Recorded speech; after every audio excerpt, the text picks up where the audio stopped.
Welcome back to Prafulla's kitchen. Chicken లవర్స్కి kebab is an emotion అండి. మరి రెస్టారెంట్ స్టైల్లో మన చికెన్ టిక్కా కబాబ్స్ ఎయిర్ ఫ్రైయర్లో ఎలా చేసుకోవాలో చూపిస్తాను.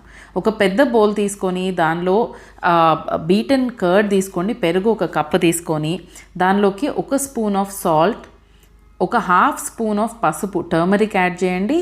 దానిలోకి ఒక స్పూన్ ఆఫ్ మిర్చి పౌడర్ కారం యాడ్ చేయండి. తర్వాత మళ్ళీ యాడ్ చేస్తాం కాబట్టి మ్యారినేషన్కి ఒక స్పూన్ సరిపోతుంది. ఒక పావు స్పూన్ గరం మసాలా యాడ్ చేయండి. ఒక spoon of ginger garlic paste, అల్లం వెల్లుల్లి పేస్ట్ యాడ్ చేయండి. మరి మనం యాడ్ చేసిన మసాలాలు పౌడర్ అంతా చక్కగా మిక్స్ అయ్యేలాగా ఒకసారి కలిపేసేయండి పెరుగుని. దానిలోకి ఒక చిన్న కట్ట ఆఫ్ కొత్తిమీర సన్నగా తరుముకొని దీనిలోకి యాడ్ చేసేసేయండి. చక్కటి ఫ్లేవర్ వస్తుంది మన టిక్కాకి.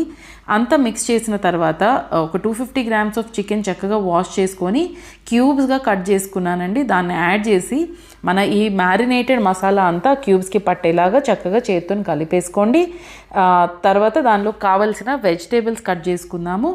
యూజువల్గా అయితే మన బెల్ పెప్పర్, క్యాప్సికమ్ లాంటివి వాడతామండి. కలర్ చూడ్డానికి చాలా మంచి లుక్ వస్తుంది, ఆ కలర్ఫుల్ టిక్కాస్ వస్తాయి. సో రెడ్ బెల్ పెప్పర్ తీసుకొని దాన్ని క్యూబ్స్లా కట్ చేసుకుంటున్నాను. మర్చిపోకుండా గింజలు అయితే తీసేసేయండి. గింజల వల్ల కారం ఎక్కువ అవుతుంది, తినడానికి కూడా అంత టేస్ట్ ఇదిగా రాదు. సో గింజలు తీసేసేయండి. యెల్లో బెల్ పెప్పర్ కూడా కట్ చేసేసుకుంటున్నానండి. సేమ్ క్యూబ్ సైజు, కొంచెం పెద్దగా, క్యూబ్ సైజ్ అంటే కొంచెం పెద్దగా అండి. కట్ చేసుకొని ఆ మ్యారినేటెడ్ పోర్షన్కి అయితే యాడ్ చేసేయండి.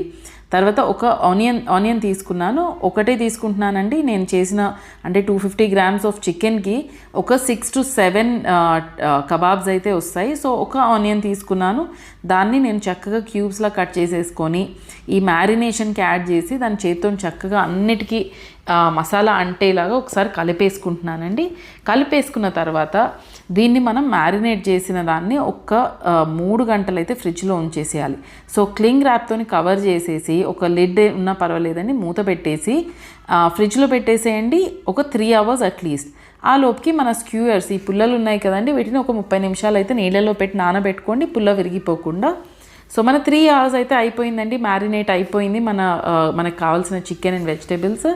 దానిలోకి ఇప్పుడు ఒక స్పూన్ ఆఫ్ కారపొడి, రెడ్ మిర్చి పౌడర్ యాడ్ చేస్తున్నాను. తర్వాత ఒక స్పూన్ ఆఫ్ కాశ్మీరీ లాల్ మిర్చి అండి, కలర్ కోసమని, మంచి రెడ్ కలర్ వస్తుంది. ఇంకా మీకు డీప్గా కావాలంటే ఇంకొక స్పూన్ యాడ్ చేసుకోండి, నష్టం ఏమీ లేదు.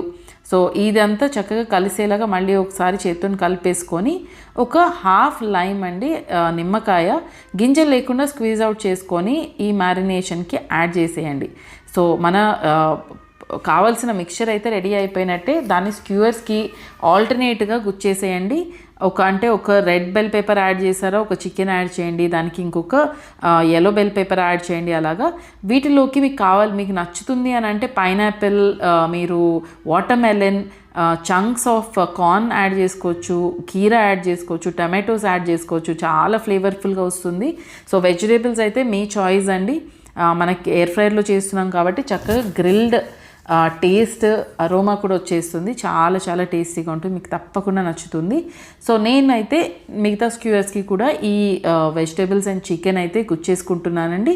ఆ లోపుకి నేను నా ఎయిర్ ఫ్రైయర్ని ప్రీహీట్ చేసేసుకుంటున్నాను.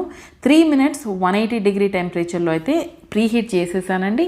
సో ఈ స్క్యూవర్స్ అన్నీ నాకు రెడీ అయిపోయాయి అన్న తర్వాత నేను ఎయిర్ ఫ్రైయర్ లైనర్ అయితే వేస్తున్నాను. బేస్ అంతా అంటే మరీ ఆయిలీగా మాడిపోయి అలాగ అవ్వకుండా, చేతులు బర్న్ అవ్వకుండా చూసుకోండి. దీనిలోకి కొద్దిగా ఆయిల్ యాడ్ చేస్తున్నాను అడుగంటిపోకుండా. సో నా స్క్యూవర్స్ని అయితే ప్లేస్ చేసేస్తున్నానండి. ఓవర్ క్రౌడ్ చేయకండి, లంప్ లాగా వేయకండి. మనకి హీట్ అన్ని సైజ్ నుంచి వచ్చి చక్కగా కాలాలి కాబట్టి ఎంత ప్లేస్ ఉందో అంతే పెట్టుకోండి. టెంపరేచర్ అయితే 180 degrees to 200 మధ్యలో ఉంచుకోండి.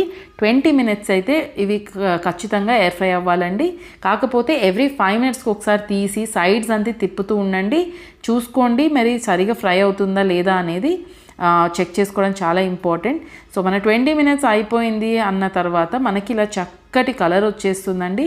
చక్కగా బర్న్ కూడా అవి సైడ్స్ అంతా క్రిస్పీగా అయ్యి వెజిటేబుల్స్ చక్కగా కుక్ అయ్యి మనకి ఆ స్మెల్కి ఆకలి వేసేస్తూ ఉంటుంది. సో ఈ స్టేజ్లో వేరే ప్లేట్లోకి తీసేసుకొని పుదీనా చట్నీ ఆర్ కొత్తిమీర చట్నీ ఉంటే దాంతో సర్వ్ చేసేసుకొని రిలీజ్ చేసేయడమే అండి.